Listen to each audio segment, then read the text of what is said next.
It is the Christmas Lights season. We are in week 2 of our series called Christmas Lights, and I gotta tell you, I'm really excited for this series, specifically what's coming. We have 11 more days until our Christmas Eve services, and man, there are gonna be some special services. I hope that you'll show up. I hope that you'll invite someone to join you. I also hope that you'll serve. We especially need a lot of help in the kids ministry area. There are a lot of kids, and we'd love to share Jesus with them on Christmas too. So invite, serve, show up, and love Jesus. That's what we're going to do all this Christmas season. I'm excited about it. Now, this is also the season where everybody is sending family pictures to people that they love. Anybody receive pictures from people? Put them on your fridge. Those of you who did not, you are not loved. And let me know. You can have one from my family. We will make your house uglier with our faces. But this is the season where those pictures go out, and I love receiving the pictures, but you know what I like receiving even more than family pictures during Christmas season? I love the family letters that some people send, where you get to read about their entire past year and all the amazing things that happened in their family. We have friends who in their letter told us that they're having another baby. We have friends who have just recently moved and telling us about their house in their family letter. We have friends who've got kids who've graduated high school and they're celebrating that, or other friends who have gotten puppies and they want to show us their picture because they think we care about dogs. We don't, but we're happy for you that you have one. And there's a lot to celebrate. But here's what I'm waiting for. I'm waiting for the brave family. It's probably going to be a mom who has the courage to send a letter and tell us how their year really went. I read what you're saying in this letter, but tell me what's not in the letter. That's what I'm interested in knowing about. But nobody ever has the courage to do it. So I actually found one family online who shared theirs, and I thought I would share it to you because their grief brings me happiness. Okay, so let's read about this family. This is from Kim and Brad Montgomery. This is their family letter to their family and friends. It says this: well, we made it through another year. Kim and I are still married, but just barely. Thank God for the guest room. Kim's job is, well, it's a job. She hates it. But if she quit, who would pay for Netflix and beer? Anyway, the night shift helps with our marital strife. Blessings come in all sizes, I guess. We tried a vacation this summer, but after about 18 hours of the kids fighting, we just called it off and came home and rented a movie. We did get to see my parents during Thanksgiving, though. And if we didn't already feel bad enough about ourselves, my parents pretty much finished the job. How many of you have those parents? It's probably the in-laws. The kids are doing good, I guess. They're still in school, and we consider that a win. Hey, not every kid is college material, right? I'll tell you this, though. If I have to take another whining, never say thank you kid to another soccer game, I'm gonna put a fork in my eye. Well, that's all for now. If we don't see you at Christmas, we'll see you at the next funeral. Love, Kim and Brad Montgomery. Merry Christmas. That's the kind of letter I want to receive from you guys. I want to hear about the stuff that you're not telling anybody, because here's the reality. Christmas, it's a time where we get to celebrate the joy, and a lot of people are celebrating the joy, and they're showing us the light in their life, but man, I want to see some of the darkness as well, because here's what I know. I know that Christmas isn't always just a time of light for people. It's not always a time of joy. I realize that there are many of you right here, right now, who are experiencing darkness in the Christmas season. And in fact, the Christmas season is highlighting some of that darkness for you. Where, to be honest, you look at this last year and there's not a whole lot to celebrate for you. Maybe there was, but maybe those things are overshadowed by the loss of a loved one who won't be around the Christmas tree this year. Or a bank account who is a lot emptier than it was the year past. Or family who's you're arguing and you're not looking forward to being a part of a Christmas because you're not sure if those arguments are going to come out again. And often Christmas isn't a joy for all people, is it? But sometimes it's a reminder of the things that we lack or the things that we've lost. And that's why I like the book of Matthew chapter 5. Grab your Bibles, open up to Matthew chapter 5. Jesus in Matthew chapter 5 is starting his public ministry, his public preaching ministry, and he does it with a group of people who would consider themselves empty. They've lost. They're in this place of poverty. The world looks at this group of people, and there's nothing to brag about when it comes to them. So Jesus, he's sitting on this mount. It's called the Sermon on the Mount, and he's teaching a huge crowd of people, and even though the place is packed, the people are empty. And they're looking to this guy named Jesus, wondering if he has anything to offer them. And what Jesus does is he reorients their view of themselves. And in the very first few verses of his message, he actually describes what he sees as he's looking over this group of poor people, this group of people who are on the edge of society, and he surprises them with the adjectives that he uses. In Matthew chapter 5, this is how he starts that message, the Sermon on the Mount. And he starts it by describing what he sees. He says this, "Blessed are the poor in spirit." Right off the bat, he's twisting their view of themselves. They're sitting there, and he sees a whole group of people who are poor in spirit, which means they look inside of themselves and they just feel empty. There's this poverty of spirit. They have nothing to offer anybody. They have nothing to offer God. There's this poverty within them, and he looks at them and he says, "You are blessed, and yours is the kingdom of heaven." Essentially saying, this is what I'm gonna build my kingdom around. Blessed are the poor in spirit, for theirs is the kingdom of heaven.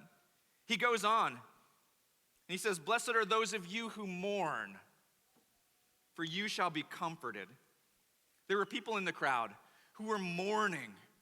And they maybe they're mourning a loss of a loved one. Maybe they're mourning society around them. Maybe they're mourning their own sin. But he looks at them and they're in this state of mourning and weeping. And he looks at them and he says, "Blessed are you, because even though you weep, you shall be comforted. Blessed are the meek, for they shall inherit the earth." You know, in the world, how do you get something? You're strong and you're assertive. That's how you get it, right? You assert yourself and you show your power, you show your strength. And Jesus is looking at a crowd of people who have no power and have no strength. And he says, "You're meek, but blessed are you. Blessed are the meek, because here's what you'll get. You'll get everything. You'll inherit the entire earth, and you don't have to assert your power to do it. Blessed are those of you who are hungry and thirsty, and you hunger and thirst not just after food, but you hunger and thirst after righteousness." You look at society and you just wish that everybody lived right with one another. You're praying and you're hungry and you're thirsty for righteousness and justice, this idea that we treat each other well. He says, "Blessed are those of you who are still hungering for that, because you're going to be satisfied. In my kingdom, you will be satisfied. Blessed are the merciful, for they shall receive mercy."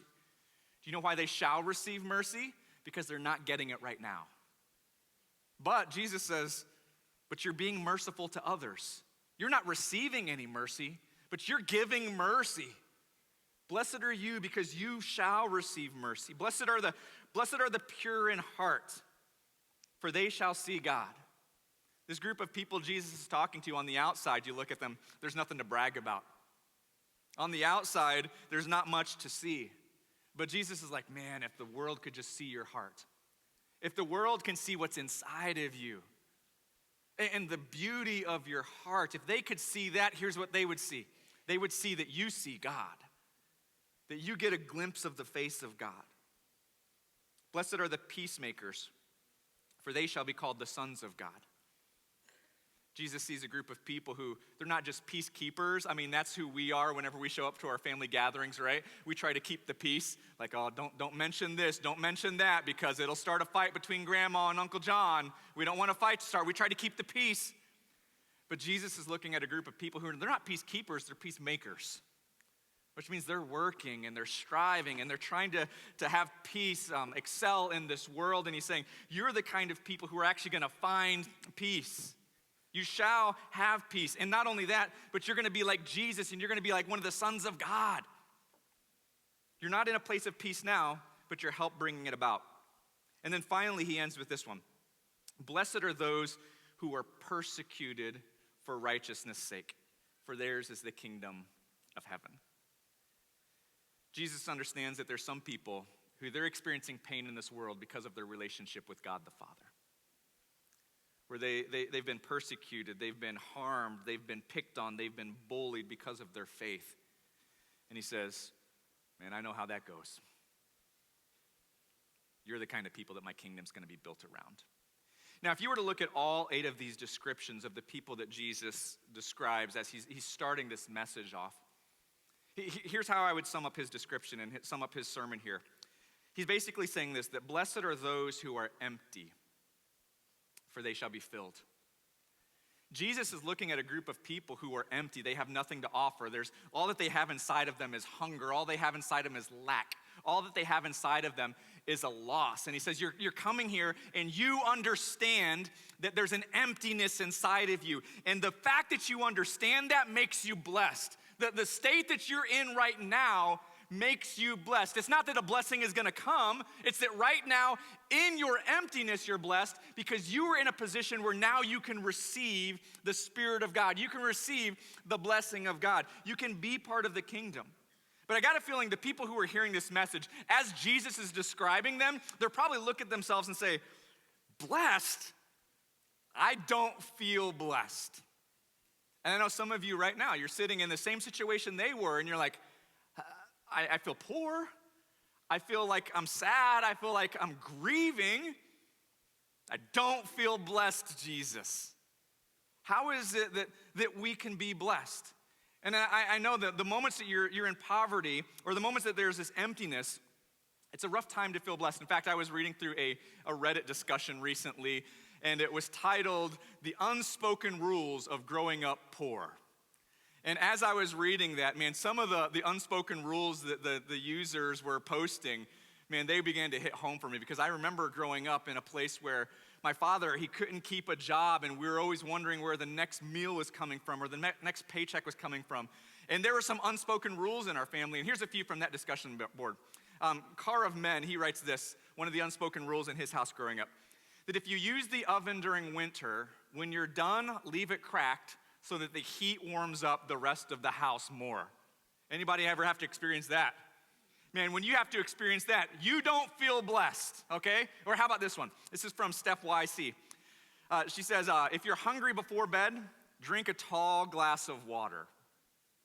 I remember that one. I didn't feel blessed having to drink a water. Next one. This one says, this one's from 1 through 0. It said that if your shoes don't require duct tape, you don't need new shoes. Man, how many people went to middle school with duct tape on their shoes? Like today, still to this day, like I'm wearing ripped Vans. Like, because there's this mentality that I have, like, I don't need new shoes yet because there's no duct tape. It sticks with us and it doesn't make you feel blessed. And Gajillionaire says this, going to the doctor isn't an option until a bone is broken or a tooth falls out. I'm in my late 30s with full insurance and still have a hang-up about going in for medical coverage.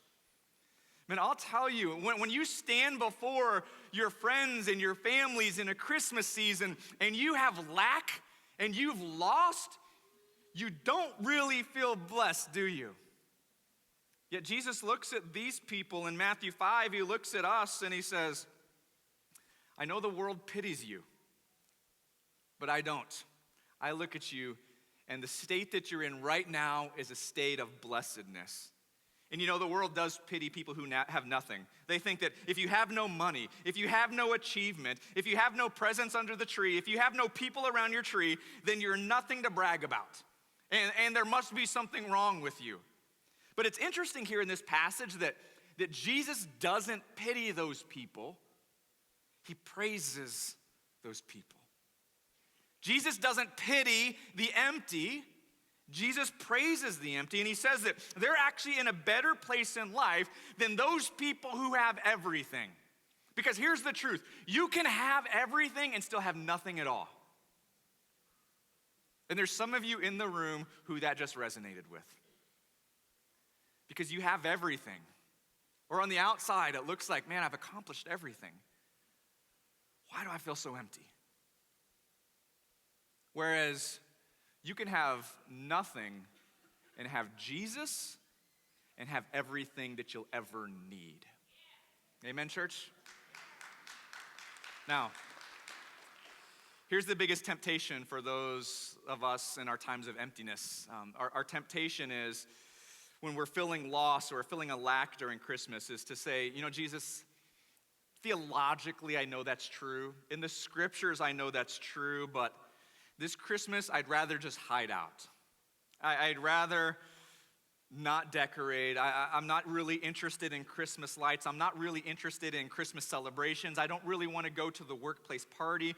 I don't really want to listen to people celebrate. I have nothing to offer this year. I have nothing to give. And so what advice would Jesus give to us in that state? Here's what I think Jesus would tell us. To show up and be a light anyway. To show up and be a light anyway. In fact, that's what he tells this group of people on the Sermon on the Mount. You see, we see this passage. His sermon starts off by him talking to this big crowd, and he describes the crowd as a crowd of poverty, a crowd that feels empty. And then he goes on preaching farther beyond the Beatitudes, but in our Bibles, we see things sectioned off into sections, and there's headers over sections, and we assume that it's a different message or a different crowd. But what comes next is actually preached to the same crowd. And what comes next is not just a description of who they are, it's the command that he tells them they should do with their emptiness. He says, blessed are you when you're poor, blessed are you when you're mourning. And then he goes on to say this, you are the light of the world. Now we automatically think this is just a general statement to all Christians, and yes, Christians are the light of the world, but here he's talking to empty people. And he's saying, hey, don't think that you're anything less. You're not less, you're light. You are the light of the world. A city set on a hill cannot be hidden. Nor do people light a lamp and put it under a basket, but they put it on a stand and it gives light to all in the house. In the same way, let your light shine before others so that they may see your good works and give glory to your Father in heaven. Here's essentially what Jesus is saying. Don't hide your Christmas lights. Don't leave them in the garage. Don't compare your light to somebody else's light. You, in your state of lack, in your state of loss, you are the light of the world. Don't hide it now. The world needs your light. You have something to offer. But a lot of times we look at our light compared to someone else's light and assume that we have nothing to offer. In fact, this Christmas season, just 2 weeks ago, my family and I, we went on a little excursion to a house that we'd heard about in O'Fallon, Missouri. On Google Maps, when you pull it up, there's a little dot on their house that describes the house as never enough lights. Because this house has tons of Christmas lights on their house. And the house is called Never Enough Lights. And I got a feeling it was their neighbors who put that label on there. Because that's what their neighbors are feeling. Is there never enough lights for you? Because you pull into their neighborhood, and they actually live on a little circle drive, a little cul-de-sac, and you pull on, and like the whole earth is glowing and emanating from their lawn and from their house. There's lights happening, and there's a sign that tells you, turn it to this radio station, and you see that the lights are flickering on with the house, and I actually took a little video of it in case you've never been there. If you haven't, go check it out. Their neighbors will love you for parking in front of their garage. But if you haven't, check it out. But if you don't, here's what it looks like. And I gotta tell you, it's a lot.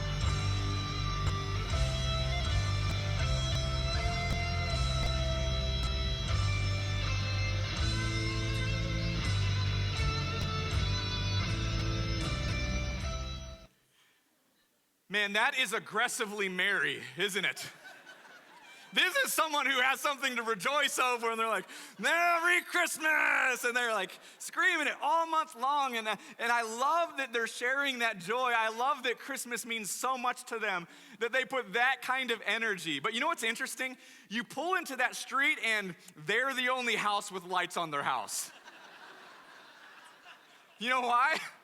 Here's what the neighbors are thinking. Why try? Why even try? Or that house is taking all the electricity and they're gonna be in dark until after Christmas. I don't know. But there's this mentality, I think, in the neighborhood that, man, we could put lights up, but we're gonna be overshadowed by this house. So you pull on, in every house is dark except for one house. Across the street, there's one of their neighbors who have put up just a few lights. There's no color in their lights. It's all just a dim yellow glow. And it's those candles in the windows throughout the house. They put these little candles that shine out, and in their front, there's this simple shrub bush, and they've got a single strand of lights that's going through it. And I got a feeling when they put up those lights, they stood back and said, "Merry Christmas." The rest of their neighborhood said, "What? We can't match that." I think a lot of us, we approach the Christmas season that way. We see the joy of other people and the years that they've had, and there's a part of us that just wants to stay in the dark because we can't match that. I can't express that kind of happiness. I can't express that kind of joy. I have nothing to bring to the party. I'm poor in spirit. I have nothing to offer. And so we'd much rather just stay in the dark than to let what light we have shine. And you know what? I love what the neighbor across the street is doing, saying, we don't have much, but we got a few candles and we're going to let those shine. I have a string of lights and I'm going to let those shine. And so the recommendation I would give to all of us in this room who are experiencing some kind of lack this Christmas is, and let your light shine in the dark. It's a dark world. Let your light shine in the dark. And what I want to do is I want to just kind of wrap things up by giving you 4 ways that you can let your light shine this year if you're experiencing darkness. The first one is this: acknowledge the loss of this last year. It's okay to acknowledge the loss. It's okay to acknowledge that you approach this Christmas season less than what you had last year. Can I let you know, it's okay to grieve. If you haven't grieved something this year, grieve. If you lost someone this year, it's okay to grieve during the Christmas season.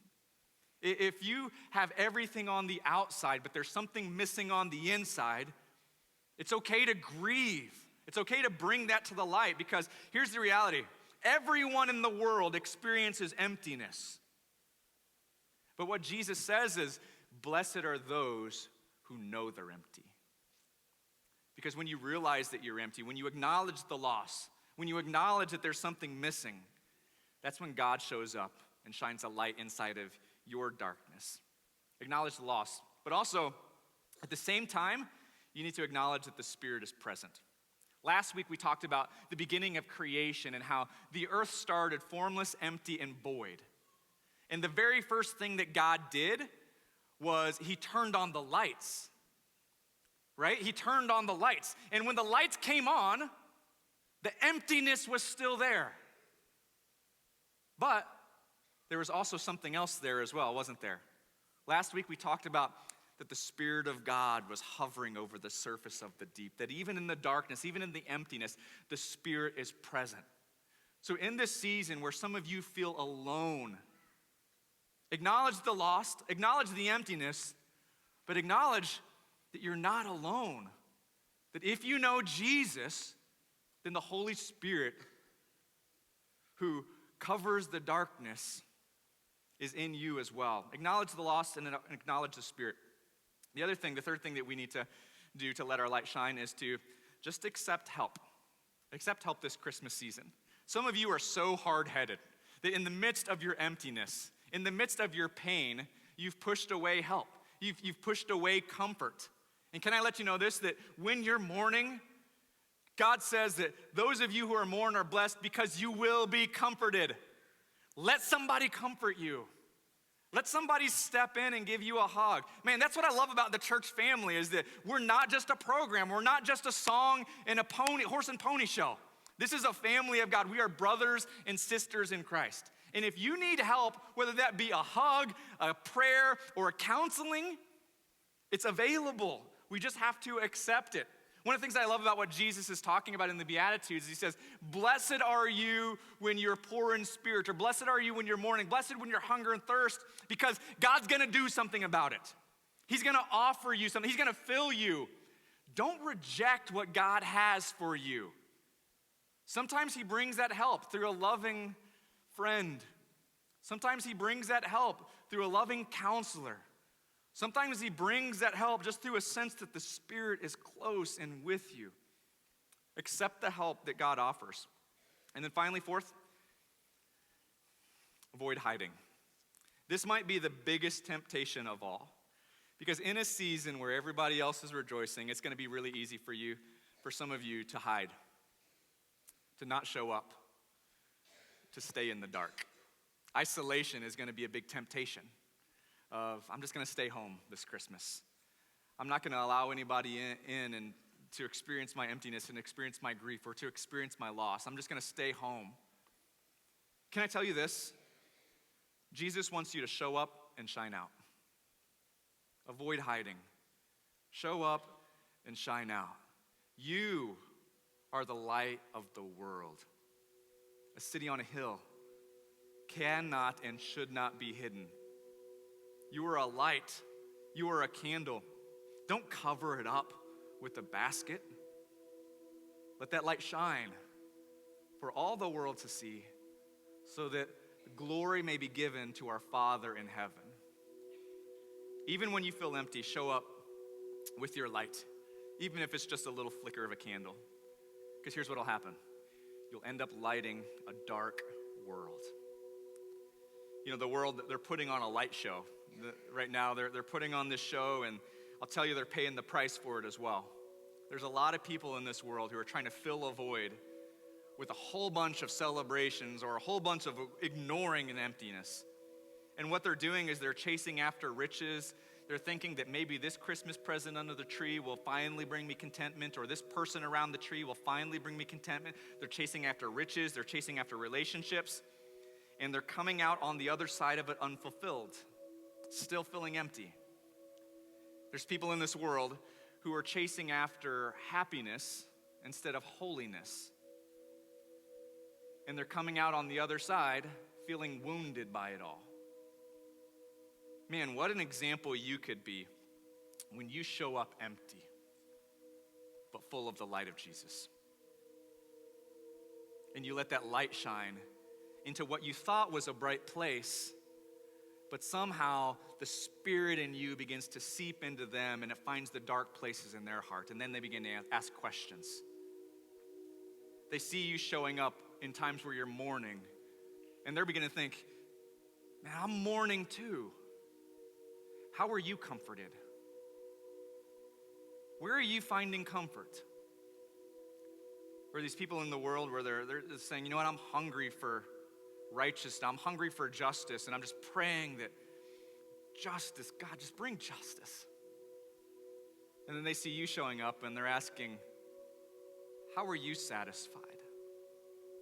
Where did your satisfaction come from? Because I'm not finding it here. Or they look at you and they're like, man, we're begging for mercy. I just wish someone would give me mercy. It looks like somebody gave you mercy. Who was that? Where did you find it?